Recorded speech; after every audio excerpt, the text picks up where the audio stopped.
What's happening, y'all? Welcome inside the Fantasy Stock Exchange. Bush coming at you solo today to bring you my top 5 must starts at the running back position this week, top 5 must sits at the running back position this week, and my top 5s at both wide receiver position as well. This is week 9 fantasy football. As you guys know, every Saturday I go over these, plays. They're a culmination of the start sit videos that I do throughout the week, as well as the DFS articles that I write throughout the week as well. So the injuries, COVID stuff is getting out of hand this week, so we're going to have to dig a little bit deeper than we usually do because we have a number of big name players like Hopkins, like Debo, like some of these other guys dealing with injury, particularly at wide receiver. So these will be, some deeper names that you can maybe even pick up off your waiver wire and put into your starting lineup. So if you enjoy this video at any point, please hit the like button. It helps us grow. It helps us out tremendously. Comment any of your thoughts down below and subscribe to the channel if you are new. Now let's hit the intro.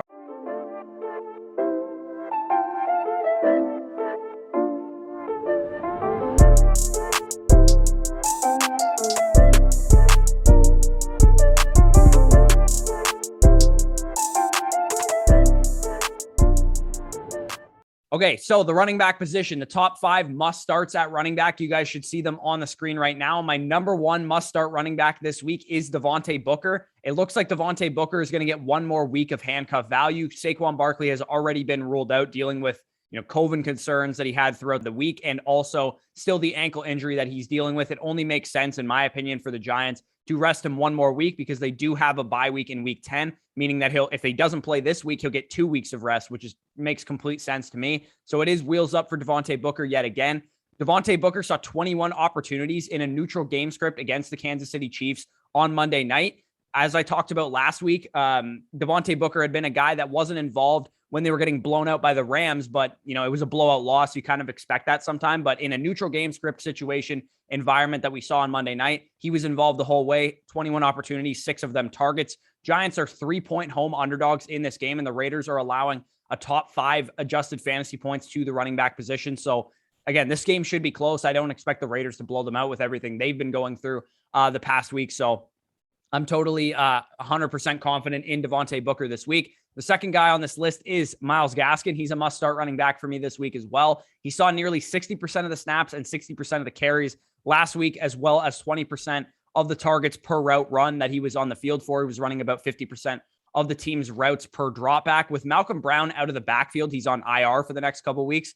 It makes Gaskin a lot easier to stomach putting into my starting lineup, and especially in this game because the Texans' run defense is one of the 3 worst units in the entire league. Pretty much every running back that has played the Houston Texans has done well. So Myles Gaskin is going to be a very, very popular DFS play. I probably wouldn't play him in DFS because he is going to be very chalky, but in season-long leagues, I don't think you should have any problem putting him into your starting lineup because he is in a great spot this week, hence why he is a chalky DFS play.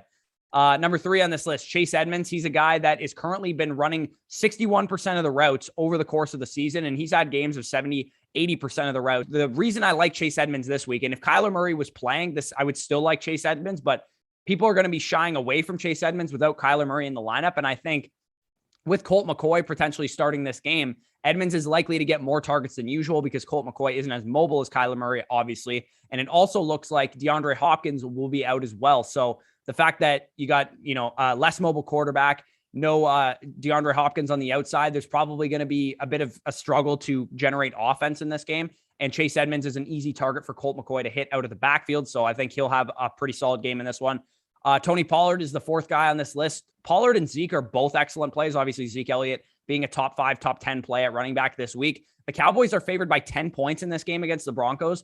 And Pollard had 14 and 11 carries in both of the 2 games that the Cowboys won by 10 or more points this season. He also had 5 combined targets in those games that the Cowboys won big. The Broncos also ranked 27th in rush defense DVOA on the season, and they just traded away Von Miller, who was their best run defender. He had the 2nd best run blocking grade of all edge defenders in the NFL so far this season per PFF. So their run defense was already bad, and it just got worse. So Tony Pollard, to me, makes a whole lot of sense in this game that I expect a lot of rush attempts from the Dallas Cowboys offense. Number 5, the final must-start running back on this list is Adrian Peterson. I'm expecting a big-time carry workload for Adrian Peterson in this game, and of course, a chance at a touchdown, being that he is replacing the primary ball carrier role that Derrick Henry leaves behind now on IR with a foot injury. He's the Titans running back that I'm rolling with if I had to choose between him and Jeremy McNichols. Yes, McNichols is going to get the target volume, but I'm expecting Adrian Peterson to have the best chance at a touchdown, which is what I'm chasing in a game that projects to be high scoring, currently has the highest over-under of any game in week 9. So I'm going to go with Adrian Peterson this one. According to Mike Garafolo of NFL Network, Adrian Peterson has already been elevated to the active roster. This is not, weekly practice squad elevation. This is a permanent move to the active roster. He's already impressed them. He's been there for like 3 days in camp, and he's already impressed them, already probably going to get a feature workload in this game. It doesn't shock me whatsoever. Adrian Peterson has always acclimated quickly to whatever team he's gone to at this point in his career. So the sits at the running back position, as you guys can see on the screen, those are the 5 running back sits that I'm talking about this week. Javonte Williams is my number 1 sit at the running back position in this game. As I kind of talked about on the flip side with Tony Pollard, Javonte Williams averages 11.5 opportunities per game when the Broncos lose and 14.5 opportunities per game when the Broncos win. The Cowboys rank top 12 in fewest adjusted fantasy points allowed to the running back position. And they also rank top 12 in rush defense DVOA. Again, we know what the split is by now with Melvin Gordon and Javonte Williams. I just don't think there's going to be enough rushing volume and rushing production in this game for both guys to be fantasy relevant. We've typically seen the games that Javonte Williams has been good in and been fantasy relevant in have been easy matchups. And this isn't an easy matchup, nor are the Broncos likely to run the ball a lot in this game anyway, because they are underdogs by 10 points. The only way Javonte Williams is able to hit his value in this game is by target volume. And like I said, we know what the split is by this point. Melvin Gordon is running more routes, is getting more targets than Javonte Williams. So if I had to start one of the Broncos running backs this week, it would be Melvin Gordon, and I probably wouldn't be messing with Javonte. So number 2 sit at the running back position is Mike Davis. Mike Davis is basically getting all the dirty carries, 1st and 10s, 3rd and 2s, etc. And in this matchup against the New Orleans Saints defense, that ranks number 2 in rush defense DVOA, giving up the 4th fewest fantasy points to running backs. I'll pass on Mike Davis this week. I think Cordero Patterson gets all the valuable work, and Mike Davis has like a 14 for 40 stat line this game. Number 3 is Devin Singletary. I know it's a good matchup, but Devin Singletary simply doesn't get enough volume, in my opinion, to be worthy of a start in this game. In the past 3 games, he's only seen 10 opportunities in 1 of the past 3 games. So simply not enough volume to pay off at his risk level. I'd rather play Zach Moss or just not play any Buffalo Bills running back at all. Number 4 is David Johnson. Now, I doubt anybody's starting David Johnson based on what he did last week. I just wanted to talk about him. And like I said, I doubt anyone's starting him, but keep an eye on his workload in this game in what should be a much closer game than last week, because they're not playing against a Super Bowl contender like the Los Angeles Rams. They're playing against the Dolphins, who are also a bad team. In a much closer game script, I wouldn't be shocked to see DJ Moore involved in the game plan. I wouldn't be shocked to see him get 14, 15 carries and 4 or 5 targets in this game. And if that happens, you're going to want to pick him up on your waiver wire. So I just wanted to talk about David Johnson as a early stash. If you guys have a open bench spot, make sure you go pick him up before the game starts, because I think he might have a good game this week and be a popular waiver ad next week. So if you get ahead of the curve, you save yourself some fab bucks. So Dearness Johnson, the 5th and final sit of this running back position, simply isn't going to be efficient enough to pay off. He had 7 opportunities last week. He's getting like the pseudo Kareem Hunt role, which is even less so than Kareem Hunt's already limited volume. And Dearness Johnson simply isn't good enough to do what Kareem Hunt does with his role. And he just happened to score a touchdown last week. Chubb is the guy that you want in this matchup. Dearness Johnson is a guy that I would be probably sitting for sure, and maybe even dropping.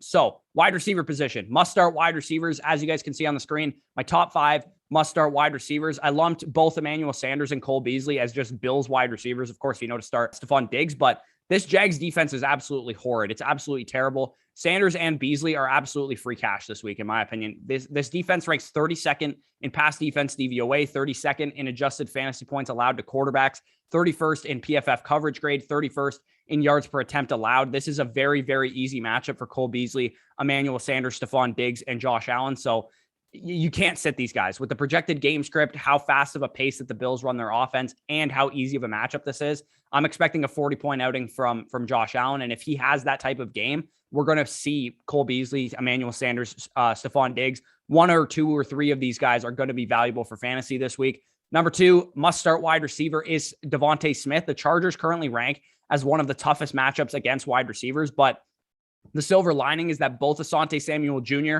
who would have been Devontae Smith's primary matchup, and Michael Davis, who are the 2 starting corners on the outside for the Chargers, they're both out for this game. It is currently the fastest paced game on the slate. Both of these teams, the Chargers and the Eagles, rank top 5 in neutral script pace of play. So this game should have a lot of plays in it, should have a lot of offense in it. And with the Chargers missing both of their starting corners, the Eagles should be able to pass the ball in this game. I really like Smith both for season-long leagues and for DFS lineups this week. So number 3 on this list is Jarvis Landry. Pretty simple explanation here. No more Odell Beckham Jr. Jarvis Landry is a perfect flex play going forward. Without Odell Beckham Jr. in the lineup, we've seen Jarvis Landry get 15, 14, 16 PPR points per game because he is an 8 to 10 target guy that has a chance at a touchdown each and every week. He's basically just like a Jacoby Myers, except in a better offense and has more touchdown upside, basically.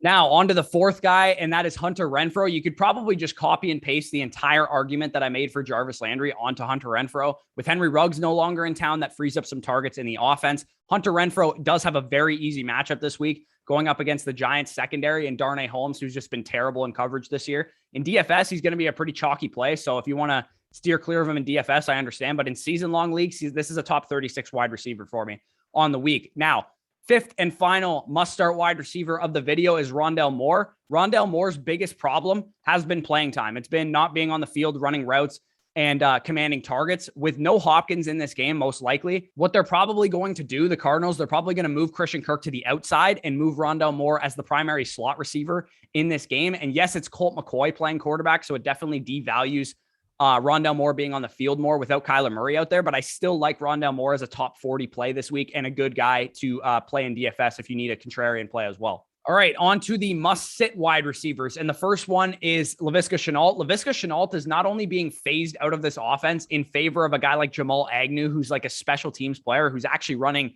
15 to 20% more routes than Laviska Shenault, but he also has Dan Arnold to compete with as well. Dan Arnold is also running more routes with him. And of course, Marvin Jones is the primary number 1 in this offense. James Robinson and Carlos Hyde are usually the guys getting all the volume, as this is a run-first offense. So in my opinion, Laviska Shenault is just unplayable at this point. I know we're excited by the athleticism and the gadget type of role that we've seen out of Deebo Samuel kind of developing into more, but Laviska Shenault just simply isn't involved in this offense enough to put him into your lineup. So number 2 on this list is another guy that people are very excited about, Rashad Bateman, including myself.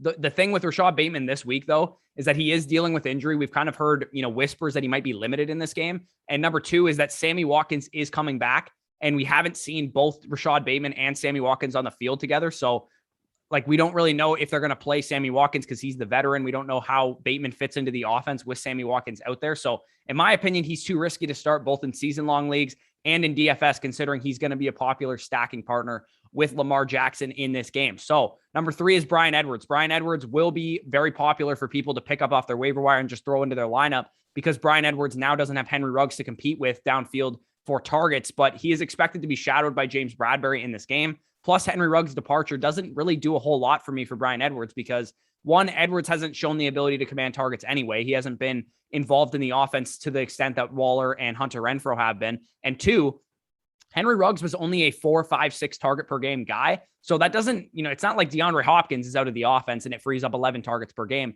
like it does in Arizona. I tend to think that Zay Jones will just take over Henry Ruggs' role and take over his target share, and any other looks that are, not absorbed by Zay Jones go to Hunter Renfrow and Darren Waller. I'm just not expecting a huge game out of Bryan Edwards, nor do I expect a huge role out of him in general. Number 4 on this list is Mecole Hardman. Mecole Hardman is already being edged out for snaps by Josh Gordon, who's been on the team for 3 weeks. I think Mecole Hardman's droppable at this point.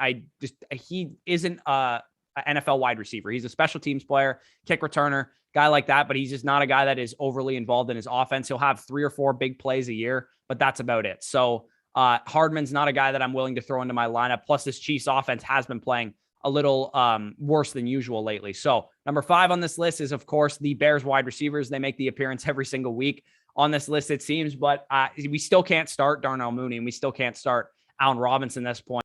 Despite a promising performance from Justin Fields last week, it came on the back of rushing volume. It wasn't on the back of passing volume. This was my biggest concern with Allen Robinson and why I have literally 0 shares of him. I don't have him in any redraft leagues, any dynasty leagues, and I drafted him 2 times on underdog drafts, and I did 100 drafts this summer. So Allen Robinson, not really a guy that I want to be throwing into my lineup, nor is Darnell Mooney. So if you guys did enjoy this video, as always, I do enjoy making these videos, a quick rapid fire 10 to 12 minute guys that I'm starting and sitting this week.